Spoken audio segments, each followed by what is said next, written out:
So, when former President Trump issued executive orders that took aim at diversity, equity, and inclusion initiatives, the reaction from the academic world wasn't just one big, unified statement.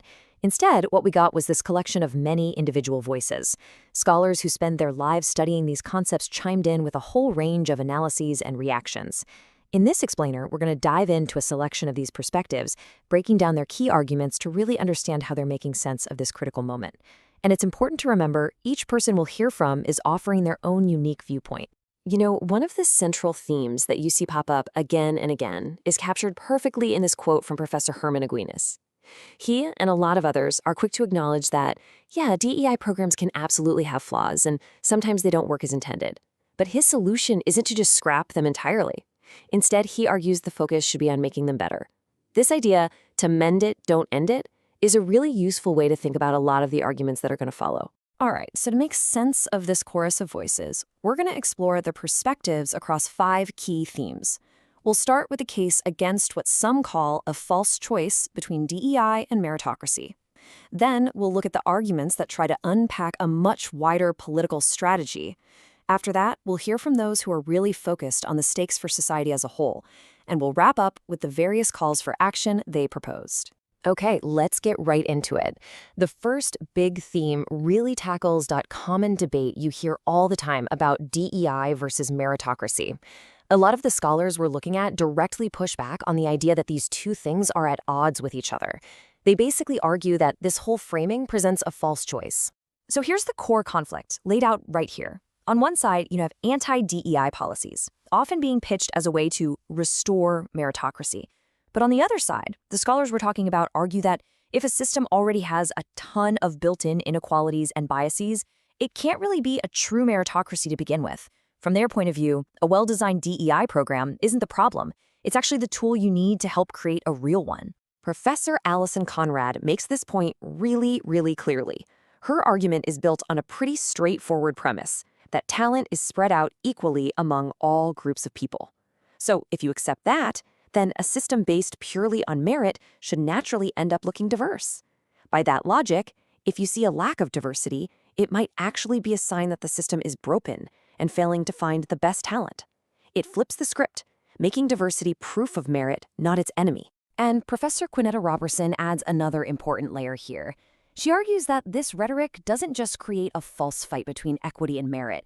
It also seems to push for tearing these programs down without even stopping to check if they actually work. She suggests the goal seems to be elimination, no matter how effective a program might be. And to wrap up this section, Professors Hebel and King suggest we reframe the entire conversation. They argue that the ultimate goal of DEI practices is actually the exact same as the stated goal of its opponents, to help create a genuine meritocracy. You know, a system where what really matters are your skills and what you can do, not who you know, how much money you have, or the biases you might face. Now let's shift gears. Another group of scholars argues that if you really want to understand the anti-DEI movement, you have to look way beyond just workplace policy. From their perspective, what we're seeing is just one piece of a much larger, longer-term political strategy. So, the key idea these folks are putting forward is all about context. They're telling us to zoom out and see the anti-DEI movement not as some random thing that just popped up, but as a carefully calculated part of a well-funded political project that has some pretty deep ideological roots. Professor Oscar Holmes IV frames this strategy by looking back at history. He describes it as an attempt to return to a time when discrimination was actually legal. From his point of view, this is a huge threat to the progress made on civil rights, and in his words, it should cause massive coalition-building efforts. Cliff Chang really urges people to look deeper than just the surface-level arguments. He recommends we take a minute to understand what he calls the long game being played by specific ideological groups. His analysis points to a coordinated effort that he believes has been in the works for decades. And to back up his argument, Cheng provides this reading list. For him, this isn't just some extra credit. It's the foundation of his whole analysis. He's connecting the anti-DEI movement to a much bigger body of work on things like threats to democracy, the influence of dark money in politics, and even the mechanics of fascism. His point is that you just can't fully understand this issue if you look at it in a vacuum. Okay, this brings us to the human side of the equation. Beyond all the policy debates and political strategies, many of the contributors really honed in on what they see as the severe, real-world consequences of getting rid of DEI initiatives. what they call the human and democratic cost. Professor Sophie Hennecum expresses this worry that the stakes are much higher than just what happens in a corporation or on a college campus. Her view is that anti-DEI rhetoric doesn't just risk changing the rules, it risks changing our social norms, potentially making hateful speech more acceptable and making the inequalities that already exist even worse. Professor Alison Pullen draws a direct line, connecting attacks on DEI to an attack on democracy itself. She also identifies what she believes is a driving force behind it, a fragile masculinity that she says feels threatened by the very principles of equity and inclusion. The language used by Professor Karen Lee Ashcraft here is, well, it's particularly striking. She frames the movement not in political or economic terms, but in psychological ones. She portrays the impulse behind the cries to end DEI as a fragile ego in common that's just looking for what she calls a hit of supremacy.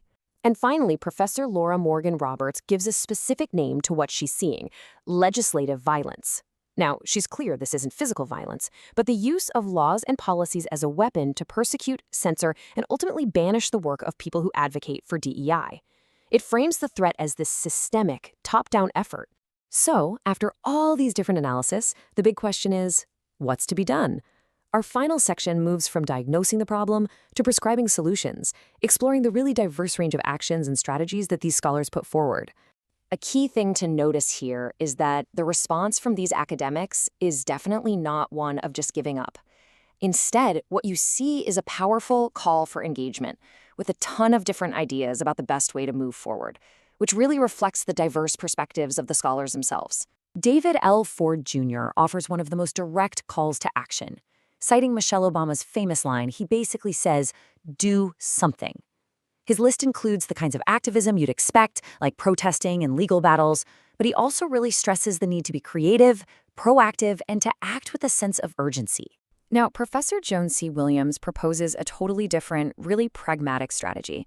She points to what she calls a silver lining, arguing that companies can still push forward on DEI goals while also lowering their legal risk.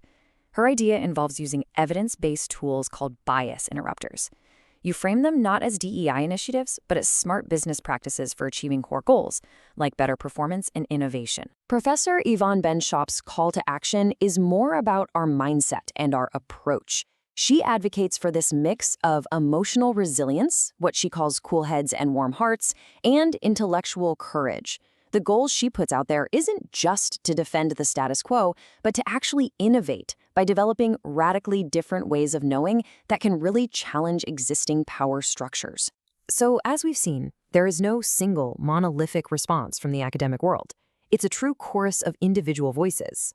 The proposed solutions range from the courtroom and the streets, all the way to the corporate boardroom and even to the fundamental way we think about knowledge itself. The response is varied, it's strategic, and it's deeply engaged with just how complex this challenge is. This collection of academic viewpoints really leaves us with the central question that's at the heart of this entire debate, and it's a question that goes way beyond any single policy. How does a society balance the pursuit of an ideal meritocracy with the persistent, messy realities of inequality? That's the fundamental challenge these scholars have laid out for all of us.